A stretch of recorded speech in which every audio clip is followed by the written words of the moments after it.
안녕하세요. 반갑습니다. 리얼미국 주식입니다. 오늘 리얼미국 주식에서 준비한 주제는 미국 증시 7월 위기 무시하면 큰 코 다칠 겁니다 라는 주제로 오늘의 영상을 준비했습니다.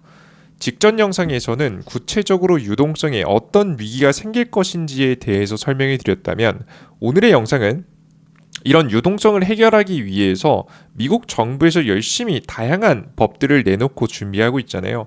이런 법들이 정확히 언제 시행되는지, 그래서 언제부터 유동성에 도움이 되는지 일정을 확인하다 보면 확실히 3분기에는 위기가 닥칠 수 있겠다라는 예상이 많이 됩니다. 그래서 실제 언제 시행되는지 구체적으로 다 짚어드릴 거고요. 그리고 이런 유동성에 문제가 생기면 과연 주식시장은 어떻게 반응하는지 여러분들께서 전조 현상들이 이번 주에 하나씩 생겨나기 시작했습니다. 아직 전조 현상에 불과하기 때문에 이것이 앞으로 무조건 문제가 생기겠다라는 건 아니겠지만 여러분들께서 비슷한 현상이 앞으로도 더 많이 반복된다면 지금부터는 좀 조심해 봐야겠다라는 신호로 받아들일 수 있겠죠. 그래서 시장의 유동성이 감소하기 시작하면서 나오게 된 현상까지도 자세하게 하나씩 풀어드리도록 할 테니까 여러분들 영상 시청하시면서 여러분들이 투자에 참고해 보시면 좋을 것 같습니다. 그리고 최근 본격적인 영상 시작에 앞서서 한 가지 더 짚고 넘어갈 게 있는데요. 바로 최근 들어서 저희가 시장의 하락에 대한 가능성을 계속해서 언급해 드렸었습니다. 혹시나 오해하실 분들이 있으실 것 같은데요. 저희는 계속해서 증시의 고점 부근은 7월 달쯤일 것 같다라는 이야기를 계속해서 드렸고 그 전까지는 증시가 천천히 밀려 올라갈 거라는 설명을 계속해서 드렸습니다. 실제 지금 미국 증시는 7월까지 천천히 밀려 올라온 상황이고요. 우리는 7월부터 시작되는 위기감 속에서 눌림목에서 우리가 엄청난 하방 인버스를 사자 숏쟁이를 하겠자 이런 얘기 아니고요. 눌림목에서 좋은 종목을 매수하기 위해서 준비를 하자라는 설명을 항상 드리고 있습니다. 이미 3월, 4월 트럼프의 관세 정책에 따라서 시장이 단기 눌림목이 나왔을 때 그때도 잘 준비했기 때문에 여러분께 매수 사인을 좀 드릴 수 있었고 그 이후에 우리가 7월까지 고점까지 가져가면서 최고가에 팔지 못했지만 증시가 어느 정도 반등이 나오면서 20-30% 정도의 수익 구간을 확보할 수 있었습니다. 우리는 최저점에서 살 수는 없겠지만 발목에서 사서 항상 어깨에 파는, 꼭대기에 팔 수는 없겠지만 어깨에 파는 매매를 항상 지향하고 있기 때문에 여러분들께서 리얼미국 주식 영상을 시청하실 때 해당 부분은 참고하시면서 대응하시면 좋을 것 같습니다. 아시겠죠? 하나의 영상을 보시기보다는 여러 개의 영상을 시청해 주시면 더 이해가 쉬우니까 꾸준히 흐름을 함께 만들어가면 좋을 것 같습니다. 아시겠죠? 하나의 영상 보신 분들이 오해가 좀 있으시더라고요. 좋습니다. 자, 그럼 오늘 준비한 왜 7월부터 시작되는 유동성 위기를 절대 무시하면 안 되는지, 그 해결을 해줄 수 있을 만한 정책은 도대체 언제 시행이 될 예정인지, 그리고 시장에 어떤 전조 현상들이 드러나고 있는지 자세한 설명 진행해 보도록 하겠습니다. 저희 리얼미국 주식은 매주 여러분들께 마켓 타이밍, 시장 분석을 통해서 다양한 정보들을 전달해 드리고 있습니다. 요즘에는 이제 최근에 굉장히 많은 일정이 증가하게 되면서 여러분들께 원래 3번의 영상을 통해서 전달해 드렸는데 앞으로는 총 2번의 영상을 두 번의 영상을 통해서 여러분께 전달을 해 드릴 예정이에요. 보통 이제 못해도 일주일에 6개죠. 6개가 올라가는데 이제 2개로 좀 줄일 예정입니다. 여러분들께 영상이 조금 줄어든 만큼 여러분들께 좀 서운하심을 느끼실 분들도 계실 것 같은데 저희가 좀 더 고퀄리티의 정보를 일주일을 압축하다 보니까 훨씬 더 의미 있는 내용들을 전달해 드릴 수 있을 것 같아서 여러분들께서 흐름을 읽으시는데 훨씬 더 좋으실 것 같아요. 여러분들께 시장에 대한 마켓 타이밍 분석, 언제 살지에 대한 내용은 자세하게 유동성에 대한 분석은 여러분들께 매주 수요일에 올라오고요. 시장 뉴스를 중심으로 해서 분석하는 영상은 토요일 저녁에 올라올 예정이니까 참고해 주시면서 시청해 주시면 좋을 것 같습니다. 자, 그럼 본격적으로 오늘의 영상 시작할 텐데요. 저희는 많은 것 바라지 않습니다. 항상 댓글 어떤 의견이든 상관없으니까 많이 달아주시면 좋을 것 같고요. 여러분들께 조금이라도 도움이 되셨다면 구독 버튼까지 부탁드립니다. 자, 그럼 본격적으로 오늘의 영상 시작해 보겠습니다. 자, 바쁘신 분들을 위해서 먼저 오늘의 할 얘기를 간단하게 정리해 보겠습니다. 저는 7월 달부터 본격적으로 유동성이 문제가 생길 가능성이 매우 높다고 보고 있습니다. 저희는 실제 그래서 직전 영상을 통해서 자세하게 분석해 드렸죠. 깊게 궁금하신 분들은 해당 영상을 시청하시는 게 좋을 것 같습니다. 그래서 시장은 지금부터 단기 눌림목이 시작될 가능성이 매우 높다라고 좀 설명을 해드렸어요. 심지어는 이 유동성이 감소하고 있는 가운데 이 유동성 문제를 해결하기 위해서 이 트럼프 정부에서 진행됐던 금리 인하 그리고 SLR 뭐 이 은행 규제 완화죠. 그리고 지니어스 액트법. 요건 이제 비트코인을 통해서 유동성을 공급하는 방법이죠. 요런 법들을 내놨는데요. 실제 이번에 통과가 됐고 지니어스 액트법도 통과가 되면서 전부 다 가능성이 높습니다. 지금 SLR도 그렇고 지니어스 액트법도 결국 시행되니까 이제 곧 유동성이 더 도움을 주겠죠. 그리고 뭐 금리 인하까지도 이루어지는 분위기가 조금씩 형성이 된다면 연말로 가면 갈수록 더 커지겠죠. 자연스럽게 유동성 공급을 해줄 수 있는 굉장히 좋은 뉴스입니다. 그래서 보통 이걸 믿고 미국 증시가 괜찮을 거다라고 생각하시는 분들도 꽤나 많은 것 같은데요. 요거 정책적인 내용들 싹 다 까보니까 빨라봐야 8월 중순부터 영향을 줄 가능성이 높습니다. 이 법안이 통과가 되고 나서 바로 시행될 수 있는 법이 있는가 하면 시행되지 못하고 조금 일정 기간을 두고 나서 혹은 규칙들을 상세하게 다 발표하고 나서 진행하는 경우가 거의 대부분이거든요. 그런 시행 일자를 싹 다 살펴보니까 생각보다 늦어질 만한 가능성이 높습니다. 심지어 금리 인하 같은 경우에도 9월달 금리 인하 가능성이 높은 상황이죠. 그에 따른 자세한 이야기를 살펴보다 보면 지금 확실히 뭐 4분기부터는 괜찮을 것 같은데 4분기부터라고 하면 10월달, 11월달, 12월달부터는 괜찮아질 것 같은데 3분기에는 조금 문제가 될 수 있겠는데 7월에서 9월 사이죠. 이 사이는 계속해서 문제가 발생할 수 있을 거라는 생각이 특히나 듭니다. 특히나 7월, 8월 사이가 강력한 이런 흐름들이 많이 나오고 있는데 그 자세한 이야기 설명 좀 드릴 거고요. 그리고 근본적으로 9월 달까지도 약세가 이어진다면 9월 달까지도 약세가 이어질 가능성이 높은데 왜 전통적으로 9월 달이 시장이 안 좋았는지까지 이때까지 흐름을 잘못하면 이어갈 수도 있습니다. 보통 이 TJ 잔고를 채우는 과정 속에서 보통 한 3개월 정도 동안 유동성 문제가 생기거든요. 그때 왜 지금 현재 9월까지 이어갈 가능성이 높은데 마침 9월달이 안 좋은 증시이기 때문에 왜 안 좋은지에 대해서 좀 간단히 설명 좀 드릴 거고요. 그리고 뒤에 이어서 여러분께 말씀드릴 전조 현상들이 조금 이상하게 나온 게 좀 있습니다. 시장의 원래 전통적인 방향성과는 다른 흐름들, 주식시장이 항상 일정하진 않지만 그래도 요즘 특히나 이 이상한 전조 현상들이 몇 개 나오기 시작했거든요.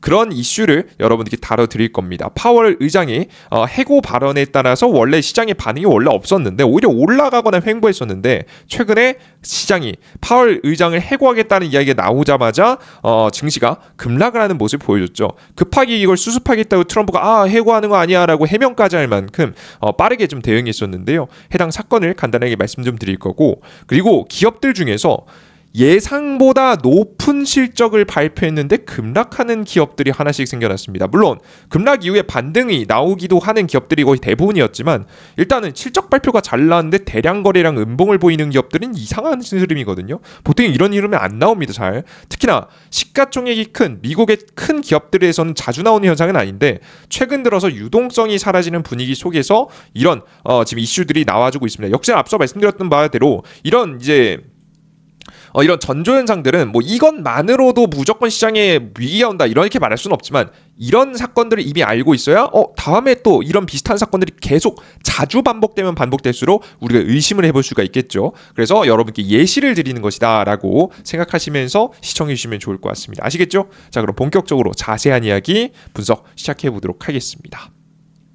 일단 미국 시장 주요 뉴스입니다. 제가 앞서 설명해 드렸던 대로 TJ 잔고를 채우는 과정 속에서 채권을 누구든 유동성을 누가든 사줘야 될 것 같은데 이게 사주기가 쉽지 않을 것 같습니다. 왜? 첫 번째, 미국의 금리 인하가 예상보다 확실히 늦어질 것으로 예상이 됩니다. 그 전에 조금이라도 더 빨리 금리 인하에 대한 가능성이 존재했었는데 파월 의장이 완전한 완고한 모습을 좀 보여줬죠. 일단 기본적인 연방준비위원회 계획이 뭐였냐면 관세를 부과함으로써 물가가 상승이 나오는 거, 뭐 세금이 세금 이제 물가 그 관세가 올라가면 당연히 물가는 상승하겠죠. 미국은 수입을 많이 하니까 물가 상승으로 이어질지 확인할 수 있는 지속적으로 영향을 주는지죠. 이게 중요한 게 뭐 단기적으로 줬다가 다시 가라는 게 아니라 지속적으로 물가 상승을 계속해서 유도할지 여름 지표를 확인하고 할 필요가 있다라고 파월 의장이 이야기를 했습니다. 여름 지표라면 7월달, 8월달이겠죠. 그래서 이걸 보고 금리 인하를 하겠다라고 계속해서 주장하고 있었습니다. 이걸 마음에 안 들어한 트럼프는 파월에 사퇴 압박까지 했었습니다. 근데 파월 의장이 바로 반박을 내놨어요. 최근에. 그러면서 사퇴할 만한 가능성은 매우 낮지 않을까라는 예상이 되고 있는 시점입니다. 그러다 보니까 7월 15일 미국 CPI 지표 높아진 물가도 확인했고 PPI 지표도 확인한 결과 요거 지표 발표 결과도 뭐 특별하게 우리가 당장 방향성을 정할 만한 이슈는 안 나온 상황이라서 변수 없이 여름 지표를 확인하고 9월 초 이후 금리 인하 가능성이 유력하다라고 보시면 될 것 같습니다. 간단하게 설명드려서 그러니까 변수가 없다. 뭐 이런저런 자잘한 사건들과 지표 발표가 있었지만 엄청 충격적이진 않았고 한쪽에 방향성이 나올 정도는 아니었고 결국에는 파월 의장이 여태까지 발언했던 것처럼 연방준비위원회는 9월 초 이후 그러니까 9월달 그 FOMC에서 금리 결정이 나올 것이다라고 보여집니다. 그러니까 그 전에 7월달 금리 인하 가능성은 매우 낮은 거죠. 그래서 기본적으로 금리 인하가 나온다고 하더라도 결국 9월이기 때문에 우리는 요걸 확인하고 갈 필요가 있습니다. 이해되셨죠? 그래서 9월 달 전까지는 금리가 엄청 낮아질 만한 일은 그렇게 많지 않기 때문에 자연스럽게 미국 채권을 어마무시하게 발행해야 되는 트럼프 입장에서는 별로 안 좋은 상황이죠. 그리고 금리 인하가 이루어져야 유동성이 공급되는 건데 유동성 공급에 대한 가능성이 당장에는 좀 낮다 정도로 생각하시면 될 것 같습니다. 아시겠죠? 이건 다들 알고 있는 상황이다라고 생각하시겠죠? 뭐 중요하니까 한번 짚어드렸습니다. 자, 그럼 뒤에 중요한 게 두 개 나오죠. 첫 번째 우리가 믿고 있는 SLR 도대체 이제 은행 규제 완화를 통해서 미국의 채권을 더 많이 살 수 있는 여유를 좀 만들어주는 법인데요. 이 SLR 시행 시기를 자세하게 보니까 결국에는 8월 26일 이후로 시행이 됩니다. 그러니까 그 전까지 은행들은 채권을 사고 싶어도 살 수가 없어요. 이때부터 시행되니까요. 보통 이제 법이 통과되고 나서 의견 수렴 기간을 갖게 됩니다. 보통 30에서 60일 정도로 주어지며 복잡하거나 중요한 규정의 경우 90일 이상이 될 수 있다. 라고 보시면 될 것 같습니다. 네, 통과한 날짜를 기준해서 봤을 때는 우리가 보통 지금 현재 길게 평균적으로 봤을 때는 8월 26일이 가장 유력하다라고 언론에서 많이 이야기하고 있어서 더 빨라질 가능성이 매우 낮다라고 보시면 될 것 같습니다. 이해하셨죠? 자, 그런데 이제 보통 이제 의견 수렴 이후에는 바로 즉시 시행될 가능성이 높습니다. 과거 2020년도 4월 달에 우리 경제에 큰 문제가 생겼었죠. 그때 당시 큰 사건이 터지면서 금융경색이 왔었을 때 당시에 보통 의견 수렴 전에 바로 시행했었던 이력이 존재하긴 하나 그때는 너무 급했던 상황이었기 때문에 그런 것이지 보통 의견 수렴이 다 거친 다음에 시행이 된다라고 보시면 될 것 같아요. 아시겠죠? 그래서 못해도 우리가 8월 26일 날짜 이후부터 가능하다라고 보시면 돼요. 이때부터 채권을 사든 뭘 하든 가능하다는 거죠. 그래서 우리 그 빈 공간 지금부터 대략 한 달 조금 넘는 기간 동안은 조금 조심해야 되는 구간이라고 생각하시면 될 것 같습니다. 아시겠죠? 자, 그리고 어제 통과된 지니어스 액트법 최근 통과된 거죠. 이 액트법에 대해서도 설명드리면 좋을 것 같은데요. 미국의 하원을 통과한 지니어스 액트법이 7월 18일 어제죠. 트럼프의 서명으로 결정이 되었습니다. 시행이 결정됐는데요. 보통 이게 시행되기까지 시간이 조금 걸릴 것으로 보인다. 왜? 보통 이제 두 조건 중 제가 지금부터 두 가지 조건을 설명드릴 건데 두 조건 중 빠른 시점에 적용이 된다. 뭐 둘 중에 하나만 조건이 딱 맞아 떨어져도 시행이 되는 건데요. 기준을 첫 번째 걸 먼저 보겠습니다. 법 제정일로부터 저번에 한 거 이번에 한 거죠. 18개월 이후에 지금 현재 시행이 된다라는 게 기본적인 거고요. 조금 더 이제 빨릴 수도 있다라고 하는데 또는 규제 당국이 최종 규정을 발표한 후 120일 후이다 라고 나오는데요. 기본적으로 여기서 뭐 최종 규정을 엄청나게 빠르게 진행한다고 하더라도 기본적으로 4개월 이상은 걸린다는 얘기예요. 그래서 당장에, 그러니까 제가 4분기부터는 괜찮다라고 계속 보고 있는데 3분기에는 자꾸 묻은 유동성을 공급해 줄 수 있는 법들이 빕니다. 그러니까 이게 아무리 좋은 법이 통과됐다고 하더라도 시간적 여유가 일부 있고, 심지어는 지금 언론들에서 유력하게 보는 시기는 지금 현재 2026년도 1월 중순이 가장 유력하다라고 현재 바라보고 있기 때문에, 이게 뭐 워낙에 처음 하는 법이다 보니까 복잡해서 빠르게 진행하기 좀 어렵다라는 이야기도 좀 있어서, 확실히 지금 이번 3분기에는 조금 위험하다라는 생각이 좀 계속해서 듭니다. 이해되셨죠? 그래서 2026년 1월 중순부터 공식 효력을 갖게 될 가능성이 높고, 아무리 빨라도 2025년 4분기 10월달에서 12월달 사이에 시행이 될 가능성이 매우 높아서 급하게 미국 채권을 매수해야 될 만한 이유가 딱히 없습니다. 그런 상황이다 보니까 우리가 예상했던 것보다 엄청나게 큰 당장에 도움이 될 것 같진 않다라고 설명을 해드립니다. 아시겠죠? 모두 이해됐죠? 이게 중요한 게 뭐냐면, 트럼프 정부가 뭐 법안을 내놨는데 결국 시행에 있어서 디테일한 부분들을 조정해야 되잖아요. 디테일 한두 푼 들어가는 것도 아니고, 보통 그래서 기업들은요 미리미리 준비를 꽤 해놓지만 본격적인 시행은 법이 나오고 나서 하는 걸 선호합니다. 특히나 처음 해보는 거잖아요. 그러니까 이래저래 막 말이 바뀔 수 있어요. 법안에 나왔던 내용들 상세 규정에 시행을 앞두다 보니까 시행에 적용해봤는데 이거 문제가 돼. 그 규정을 바꿔야 되잖아요. 근데 규정 바꾸는 까딱 잘못해서 미리미리 다 발행해놨다가 규정에 안 맞으면 새로 발행해야 되거든요. 스테이블코인 이런 것들. 그런 일들은 기업들이 전혀 안 좋아하기 때문에 보통 법이 다 제정되고 나서 진행하는 걸 보통 좋아합니다. 특히나 이번 새로운 법 같은 경우는 특히나 그렇습니다. 미국이든 한국이든 뭐 어떤 나라는 다 동일해요. 기업들의 심리는 다 동일합니다. 원래 정부가 뭐 너네 이제 법안에서는 안 그랬잖아 라고 해도 어차피 이제 기준을 난 아니야 이 기준을 갈 거야 라고 하면 사실 기업들이 뭐 항의할 수 있는 거 한계가 있거든요. 그래서 이 법안이 나오고 나서 본격적인 스테이블 코인 발행이라든가 이런 것들이 이루어질 가능성이 높다라고 생각하시면 될 것 같습니다. 그래서 당장의 3분기는 좀 문제가 되더라. 자, 그리고 마지막 9월에 이렇게 이제 유동성의 공급이 3분기에는 좀 비어가는 가운데 이제 3분기의 마지막이죠. 9월 달엔 통상적인 약세장이 예상이 됩니다. 미국의 회계년도 3분기 마감을 앞두고, 보통 이제 미국의 회계년도가 요때 마감이 되거든요. 그래서 보통 미국의 정부 정책이라든가 요런 이제 새로운 이제 내년에 어떻게 이제 돈을 쓸 건지에 대한 것들이 9월 달에 끝이 나고요. 10월 달부터 새로운 회계년도가 시작을 합니다. 그렇게 되다 보니까 자연스럽게 뭐 기업이라든가 요런 기업들도 이제 이때를 맞춰가지고 회계를 장부를 맞추는 경우도 꽤나 많고요. 특히나 그러다 보니까 자연스럽게 보수적으로 될 수밖에 없는 상황이다라고 보시면 되겠습니다. 뭐 한국으로 치면 12월이라고 보시면 되겠죠. 미국의 회계년도를 앞두고 기업들의 실적 예상치를 수정하거나 1년 예상치겠죠. 비용 처리, 손실 매도 등 회계 조정을 진행으로 부정적인 뉴스가 나오는 경우가 굉장히 많은 시기입니다. 특히나 이제 이런 현상들이 많이 나오다 보니까 여름 휴가를 여러분들 다 많은 투자자분들께서 좀 조심하시는 경우가 많고요. 그리고 여름 휴가를 끝내고 투자자들이 포트폴리오를 리밸런싱하는 시기이기도 하고요. 월가 펀드 매니저들도 여름이 끝난 후 현금 비중 조정에 나서는 경우가 많습니다. 그죠?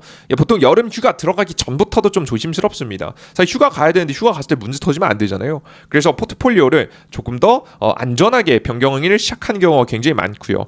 이러한 영향이 쌓이기 시작하다 보니까 전통적으로 통계적으로 9월달은 1년 12개월 중에서 가장 수익률이 S&P 500 기준에서 저조한 달입니다. 그냥 통계가 그냥 나와 있어요. 그렇게 이미 이제 가장 저조한 달이기 때문에 이런 이 통계에 대한 이야기가 더 퍼지면서 더욱더 이제 시장에서 는 약세장을 또 가겠죠. 요즘 개인 투자자들 똑똑하잖아요. 기본적인 통계는 다 확인하고 계절적 요인들도 확인하고 하기 때문에 9월달에는 거래가 많이 없습니다. 실제 거래를 쉬는 경우도 굉장히 많고요.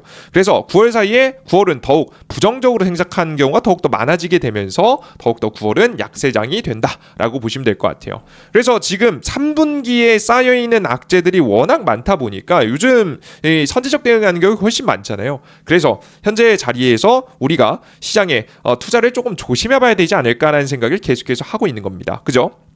그럼 이렇게 말씀하실 수도 있을 것 같아요. 그래 유동성 그래 알겠는데 유동성 뭐 당장에 뭐 지난 영상 보시면 위기가 되고 문제가 있고 심지어는 그것을 뒷받침해줄 법안들은 다 8월 중순 이후부터 시행이 된다. 어느 정도 알겠다. 그런데 이게 뭐 당장에 주식시장 당장에 그렇게 7월달에 문제가 된다고 했는데 왜 7월달에 당장에 급락 안 나왔냐라고 말씀하실 수 있을 것 같아요. 이 부분도 정확하게 짚고 가보도록 하겠습니다. 유동성 위기가 왜 문제가 되냐면 유동성 위기가 나온다고 사실 주가가 무조건 급락이 나고 그런 건 아니에요.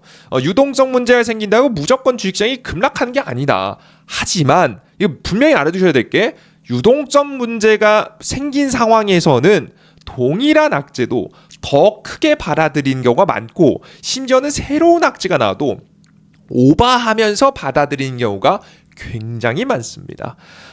이해되시죠? 직전에 이제 그 중국에서 딥시크 사건들도 그렇고요.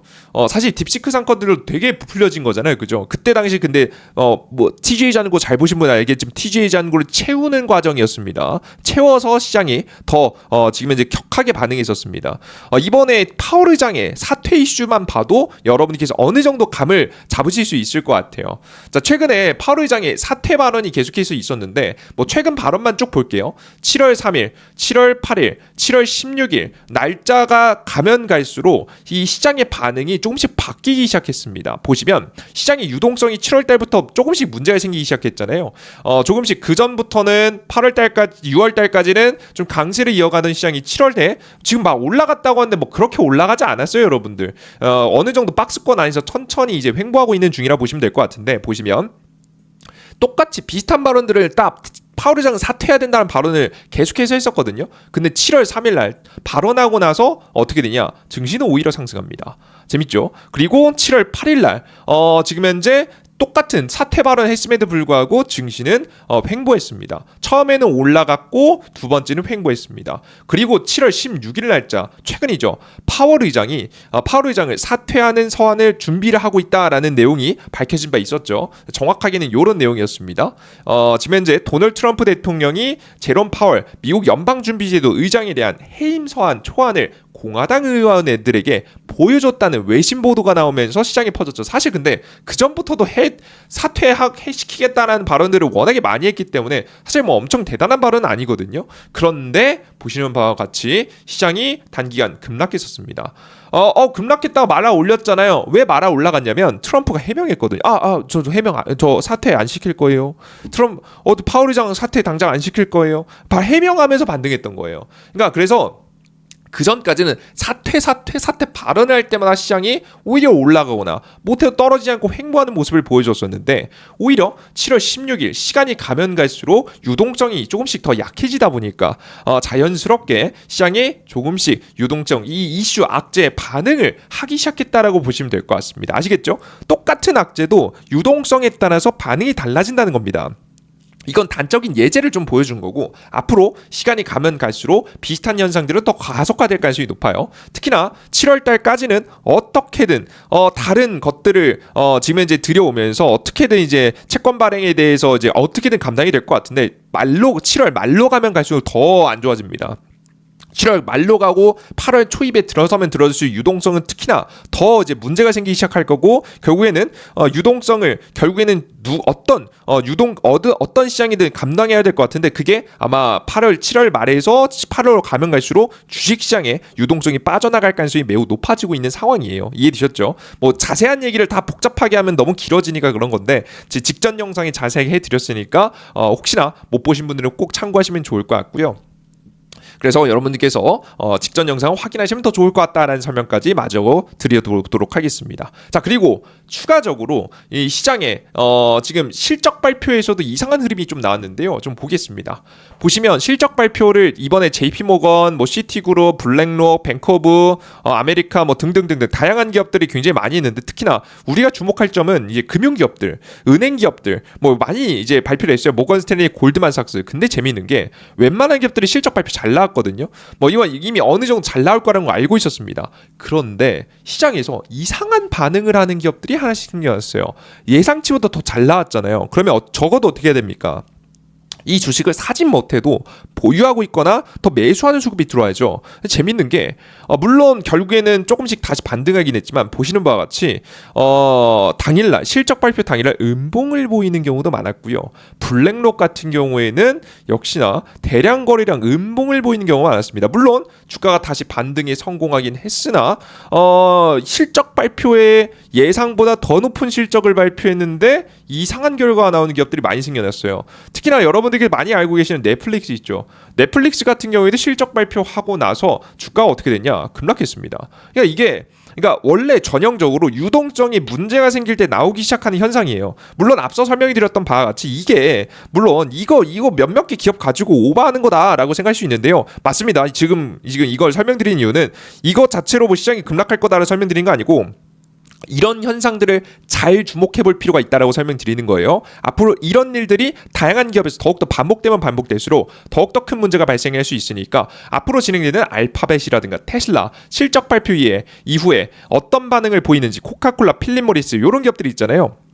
꼭 같이 제너럴 모터스 자동차 기업 함께 확인해 가시면 좋지 않을까 생각이 듭니다. 그 이외에 뭐 지표 발표는 특별한 지표 발표는 없었습니다. 뭐 이번 달에 있는 뭐 금리 결정일 7월 말에 있는 금리 결정일만 잘 확인하시면 좋을 것 같아요. 좋습니다. 오늘 영상은 여기서 마무리해 보도록 하겠고요. 더 유익한 내용과 함께 다음 영상도 잘 준비해 보도록 할 테니까 기대해 주시면 좋을 것 같습니다. 모두 고생 많으셨습니다. 감사합니다. 자, 그리고 추가적으로 저희 리얼미국 주식에서 항상 여러분들께 주요 링크에서 텔레그램을 통해서 다양한 정보들 전달해드린 거 알고 있죠? 실시간 뉴스 원하시는 분들은 링크 클릭하시고 접속하시면 다양한 뉴스 드리니까 꼭 확인하시면 좋을 것 같습니다. 모두 고생하셨습니다. 감사합니다. 땡큐.